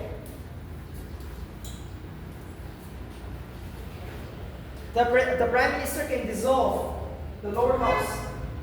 The Prime Minister can dissolve the lower house through the President. The Prime Minister can dissolve the lower house, which means the Lok Sabha through the Mr. President. Anytime, Mr. Prime Minister can ask President, dissolve the lower house, Lok Sabha. We will go for new election. Anytime. Nobody wants to go for new election. No minister wants to go for new election, right? Election is very tough, like NPC exam, right? Like NPC exam, election is very tough. So nobody wants to go for new election. But Modi can do that. The Prime Minister can anytime ask Mr. President, dissolve the lower house, Lok Sabha. We will go for new election.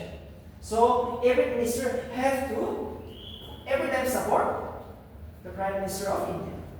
Moral support should be given to the Prime Minister. Nobody should work against him. Next point. All the major policy of the Government of India, all the major policy of the Government of India are introduced in the Lok Sabha by the Prime Minister. Again, every policy of the Government of India is introduced by Prime Minister only in the Lok Sabha. All the major policy of the Government of India is introduced only in the lower house by the Prime Minister of India. Next point. All the major policy of the Government of India are introduced by the Prime Minister of India. Okay, next point. The Prime Minister controls, guides, and directs the entire Council of Ministers. The Prime Minister controls, directs, guides the entire Council of Ministers, inside and outside the Parliament. Inside and outside the Parliament. Inside and outside the Parliament. The Prime Minister controls, guides, directs the entire Council of Ministers inside and outside the Parliament. Yes, everywhere, anywhere.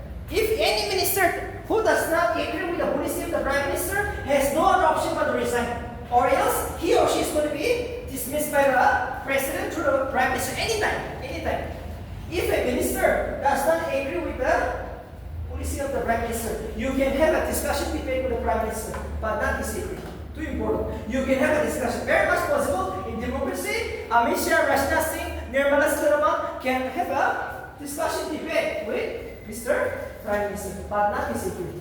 If anybody disagree with the PM, you have to resign, or else you're going to dismiss him by Mr. President, or the advice of Prime Minister. It is binding. Yes, it is binding. Whatever the Prime Minister says, the President will say yes, because the President is just a nominal head. The President can do nothing. As long as Modi is majority in the lower house. In the Lok Sabha, Modi can do anything. Almost like a king. Okay, like Nipirio, our Chief Minister. Nipirio is almost like a king now. Yes, because he is in power. He is the majority in the lower house, in the Legislative Assembly. Like that, our Modi, the Prime Minister, he is in power in the lower house, which means the Lok Sabha. That's why he's too powerful. I see it. Whatever I have given you, the policy of the Government of India is introduced by him. He controlled by him. The Council of Ministers is controlled by him. He leads direct inside and outside the Parliament. Wherever they go. You want to go to America? Possible. The minister can go to America, but only with the permission of Prime Minister. And whatever he does in the UN Convention is also the order of the Prime Minister of India. Without the consultation of the Prime Minister, not possible. He is the PM. Okay, he is the man in power, man in action. The Prime Minister of India. Okay, next point. The Prime Minister acts as the channel of communication between the President and the Council of Ministers. The Prime Minister acts as a channel of communication.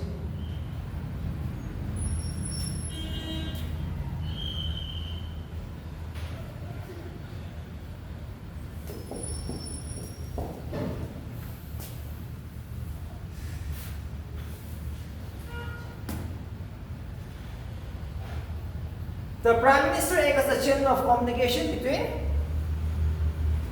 The Prime Minister acts as the channel of communication between the President and the entire Council of Ministers.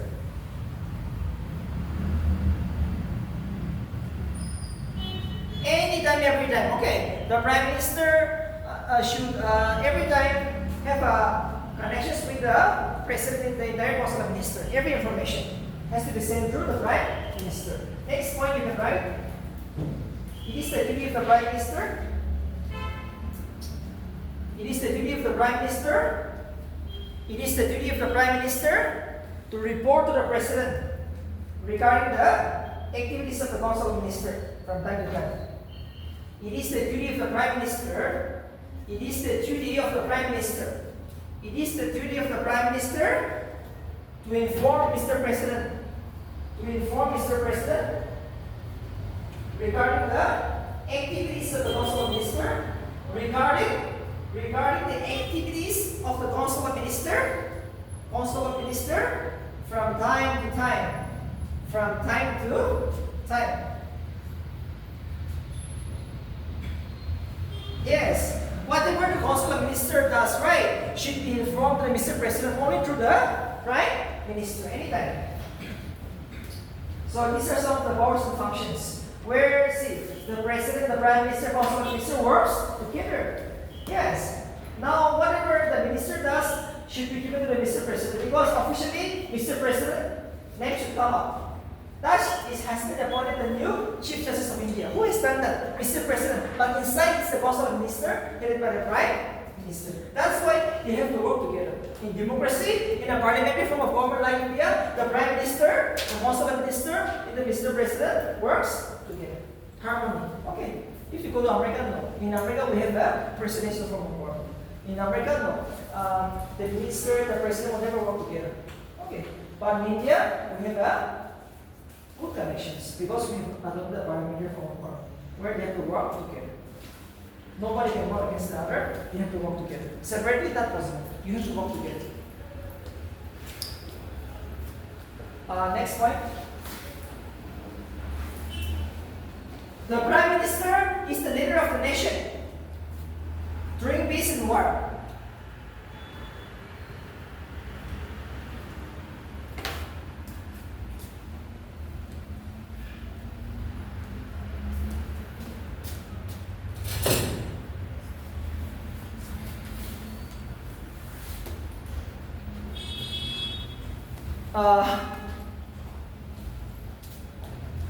The Prime Minister is the leader of the nation during peace and wartime. Yes, during war.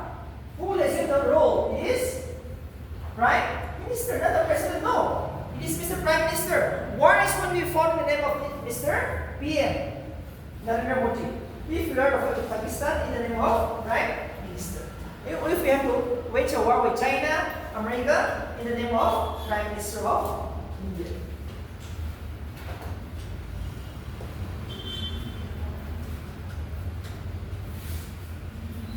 So, the Prime Minister represents the country wherever you go, right? Peace and harmony, war also possible with him. He can declare war. Okay. The Prime Minister can declare war because he's the head of the Council of Ministers. He can also see. Actually, we were about to fight with Pakistan, right? Recently, June or May. Actually, we were about to fight with Pakistan, but it was Donald Trump as well as Modi. We have a law. It says that better to negotiate. Or else Modi will go to war. Okay. Prime Minister can declare if he wants to wage a war, possible, very much possible. So this is the most powerful post in India. The most powerful post in India is the Prime Minister because of this reason. Next point. The Prime Minister is the crisis in miniature. The Prime Minister is the crisis in miniature. Crisis in miniature. What is this crisis in miniature?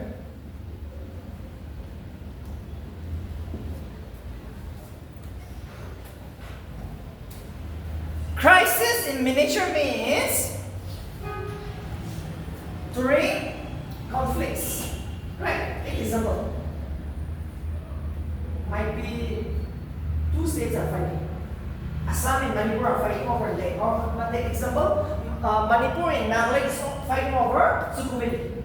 Yes. Or might be COVID-19. Huge crisis, COVID-19. It's a huge problem. It's like a war. Or communal crisis.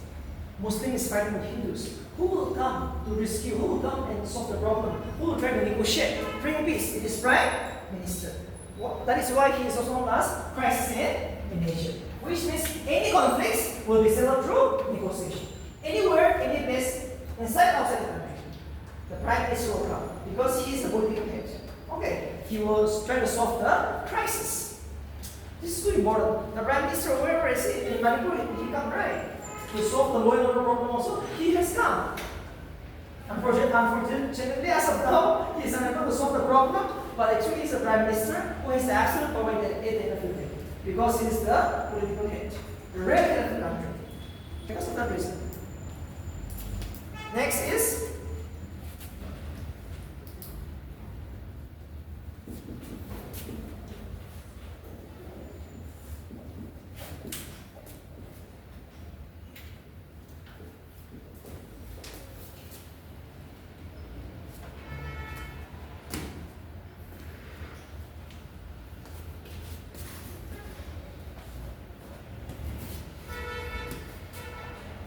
The Prime Minister is the political head of the service. Again, the Prime Minister is the political head of the service. See, what is this political head of the service? It means the UPSC exam, right? Actually, see, Mr. Dash has been appointed the new Cabinet Secretary of India. Mr. Dash has been appointed the new Chief of the Army. Mr. Dash has been appointed as the Union Home Secretary. All this is done by Mr. Prime Minister.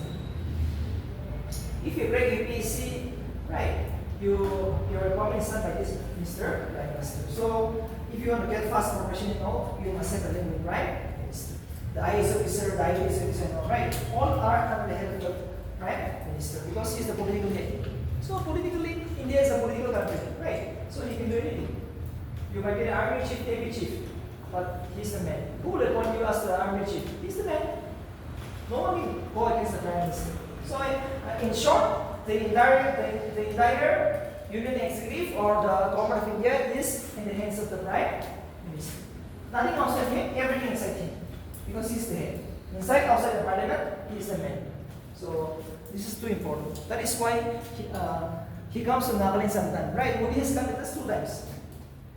You know when he comes around with 1,000 bodyguard. Right? And I think just to visit Nagaland, he has spent around 1 billion, 100 crore, just for a day, right? On the festival, the security, the bodyguards, and the person is going to pray. You see? So just one time, and the impact is going to be more. He can give allowance, right? Honda festival, okay, 5,000 crore. You have special package for the sake of Nagaland. That's why we are inviting this person. We love him because of this reason. See, the only thing he said was Pishi Balaji, right? When he come to the Kisamaran bill, but actually this time he has still nothing. Okay. He was very much upset with the way our government is functioning. Yes, actually he has said the bill. The bill was passed so many crores, but you see so many forests, right? Our state. If you go to any other state, you will not find this kind of a forest system. But he feels like the money was spent at the right time, the right place, but unfortunately, everything is wrong. Because of this reason, he went back. He might come back again one more time, but this is the reason. He's the man in power. Obviously possible. Now, see, even ENBU has given him a recommendations, right? The Eastern Naga People Organizations, they want a new state or new financial powers, separate financial powers, or maybe a UP. Possible? Okay, very much possible.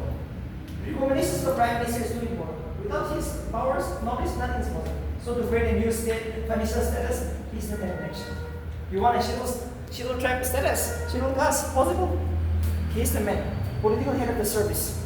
So every posting, transfers, training, salaries, he's going to do. So too important. Lastly,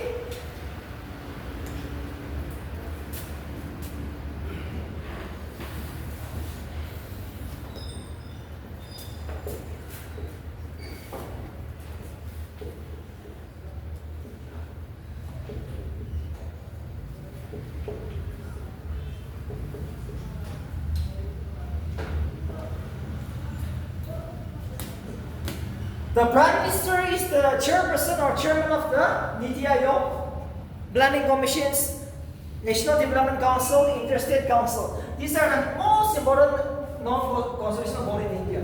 Again, he's the chairman. The Prime Minister is the chairperson of the Niti Aayog, which means the National Institute for Transforming India, Interstate Council, National Development Council, Planning Commission, Interstate Council. So see, in all these important constitutional, non-constitutional bodies, again, Mr. Modi is the chairperson. So everything is under his control. All this I'm going to discuss separately, okay? Today I don't have time to discuss this topic, but these are the things we will come across. Very important one in the maths. National Development Council, Niti Aayog, this year came for 20 marks, short account again. And the Interstate Council, the Prime Minister is the chairman. So nothing else like him. In Niti Aayog, they will discuss about the financial allowance of the state. Every day has a duty. So again, finance is controlled by him. He's the chairperson. If he said 5,000 to Nagaland, he will give 5,000. Okay. If he said 20,000 to Assam, possible? Possible, okay. So every chief minister wants to maintain a good relationship with the leader. Okay. So this is too important. This is too important. This is too important. Next will be the Council of Ministers.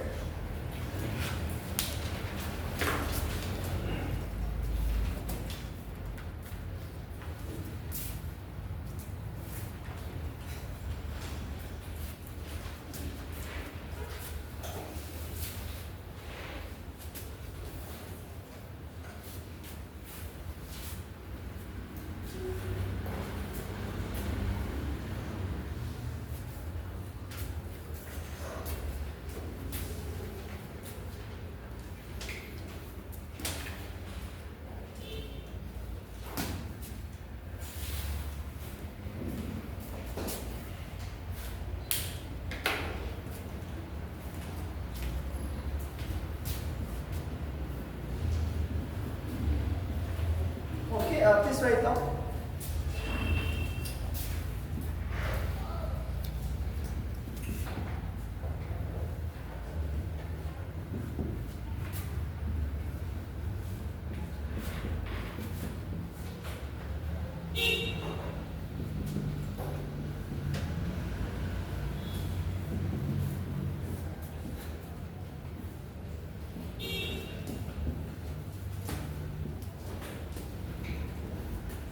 Okay,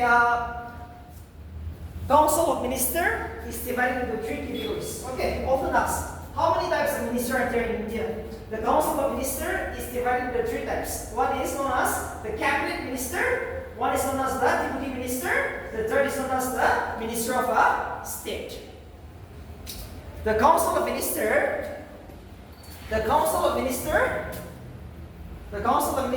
is divided into three types. The Cabinet Minister, the Deputy Minister, the Minister of State. Minister of State. Any confusion? Yes? Any confusion here? The Council of Ministers is divided into three types. The Cabinet Minister, the Deputy Minister, and the Minister of State. It is like this, you see?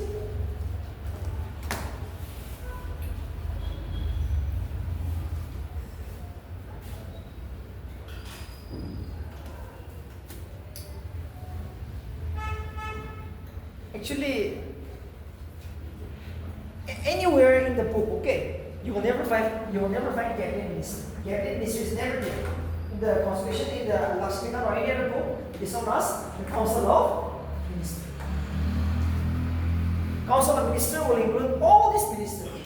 Okay, please remember, you will never find cabinet minister in any other book. It is only Council of Ministers. But here, a small species is known as the Cabinet Minister, the most important one.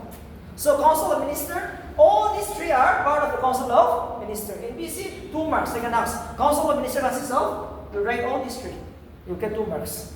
Alright, but among the Council of Ministers, the most important will be the Cabinet Minister. This is the only thing you have to remember. Among the Council of Ministers, we have 3 types: Deputy Minister, Minister of State, Cabinet Minister. So the cabinet is the most important. They are the one who makes the policy. The cabinet, my best example will be Rajnath Singh. Rajnath Singh is the defense minister. Amit Shah is the home minister. These are known as cabinet minister. Independent judge. Too powerful. The cabinet minister.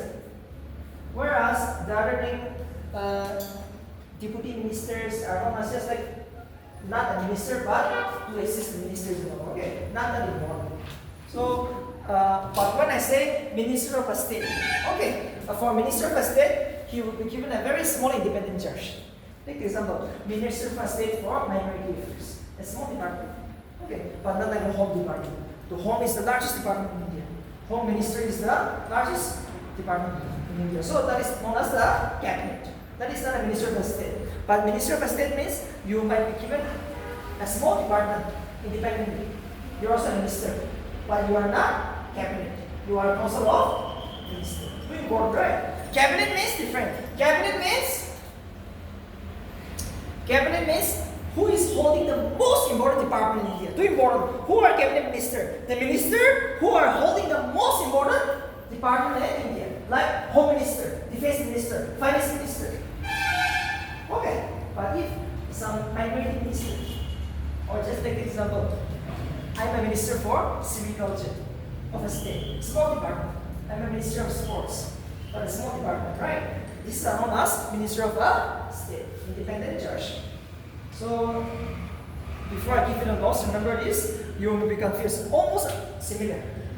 When I say council of minister, I'm talking about all the Modi minister in general. When I say council of minister, all the ministers, including Narendra Modi, all the ministers in India. But when I say cabinet, I'm talking about only 10 to 15 ministers who are holding the most important department in India. No hurt? Yes, possible. When I say cabinet, I'm talking about only the most important department in India, including Narendra Modi. Take example in Nagaland. Nagaland, Nipur Ryu is the chief minister. But there are all advisors, right? 40, 50 advisors. But Nipur Ryu, along with his 12 ministers, including him. In Nagaland, we have only 12 ministers. Like Mr. Nagaland, or just like Waibatan, they are the most important cabinet minister. Only 12 of them. 12 of them are known as the cabinet, the other are known as advisor. Equivalent to a minister of state or deputy minister. Okay. So they are all council of minister. But no, when Ryu is going to make a policy, he will only call the cabinet, not the entire council of minister. No. Ryu will only call up Mr. Bensapu as a RT minister cabinet. Or Mr. Nalo, right? These are the 12 ministers who will make decisions. But who will implement the decisions? All the council of minister. Too important. Who implements all the policies? Minister council of minister. But who makes the policy? The cabinet. Last page, okay? It is the cabinet who makes the policy, but entire council of minister will implement the policy. So when you win election, try to ask for cabinet minister. Okay, cabinet is the best. So, but you will never find anywhere in the dictionary or in the constitution.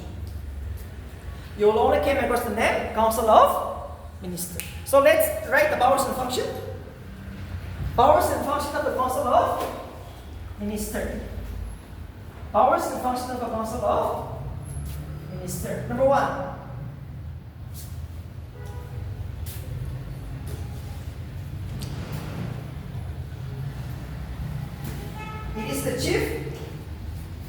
It is the chief formulator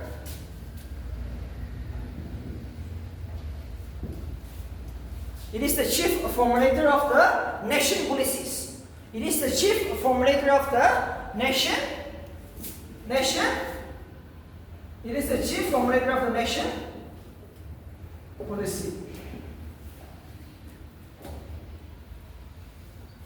Next, it is the chief executor of the nation policy.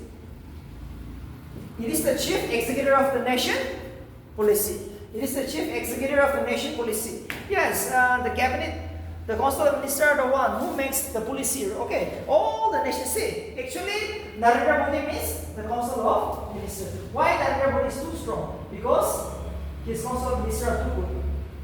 Why Modi is too skillful now? Modi is too powerful, right? India is going to be the third largest economy very soon, within 10 years. When Modi became the Prime Minister in 2014, India was the 10th largest economy.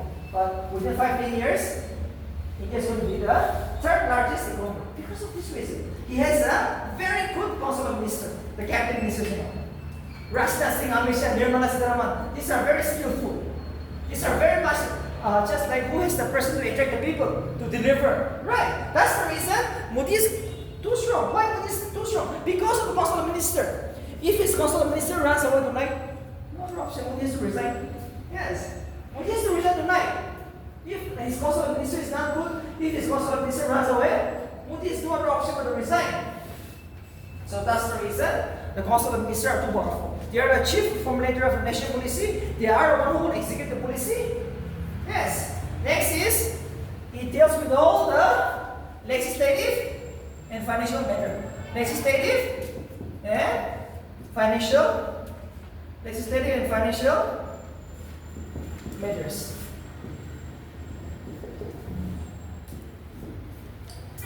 It deals with all the legislative and financial matters.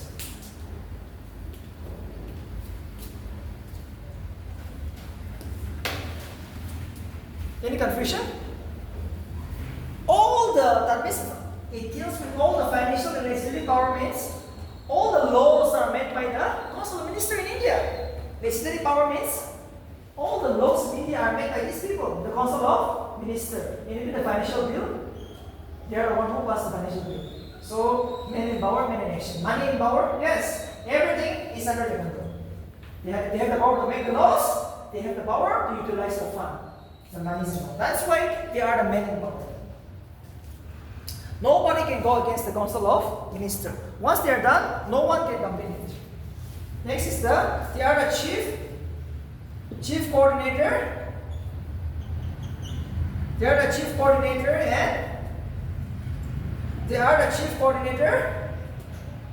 and crisis manager.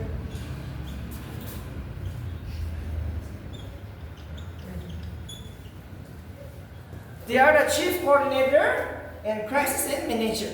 Yes, we all know in India, obviously some department will fight against each other, right? So many departments. Home department might fight with the agriculture department over a collection of taxes, or might be the forest department might have an issue with the education department over a law or over some issues. So they are the one who will settle it peacefully. They are the crisis manager.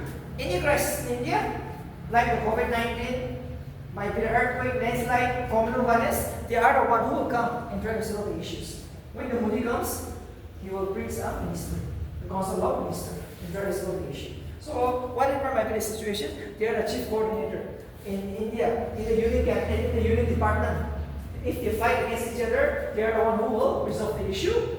Anywhere in the states, in the union territory, if there is a law and order problem, if there is some communal violence, Assam is fighting with the Nagas over a border issue, they will come, try to solve the issue through peaceful means. So they are the most powerful person. And once they say yes, it is yes. No person can go against them when they are in power. Okay, once they say yes, it is yes. That is why politics is so important. Everywhere it is politics, right? Without politics, nothing is going to work. See, you want to bring a change, but without the political power, without your sanction of money, without your legislative powers, how can you carry out the functions? So, you have to contact the politicians. You have to maintain a good relationship with the politicians. So, politics, no person is free from politics. Okay, who is in church, whether it's in school, college, politics is too important. And what is this politics? Politics means making a very good policy and how it is going to be implemented. That is known as politics. Okay.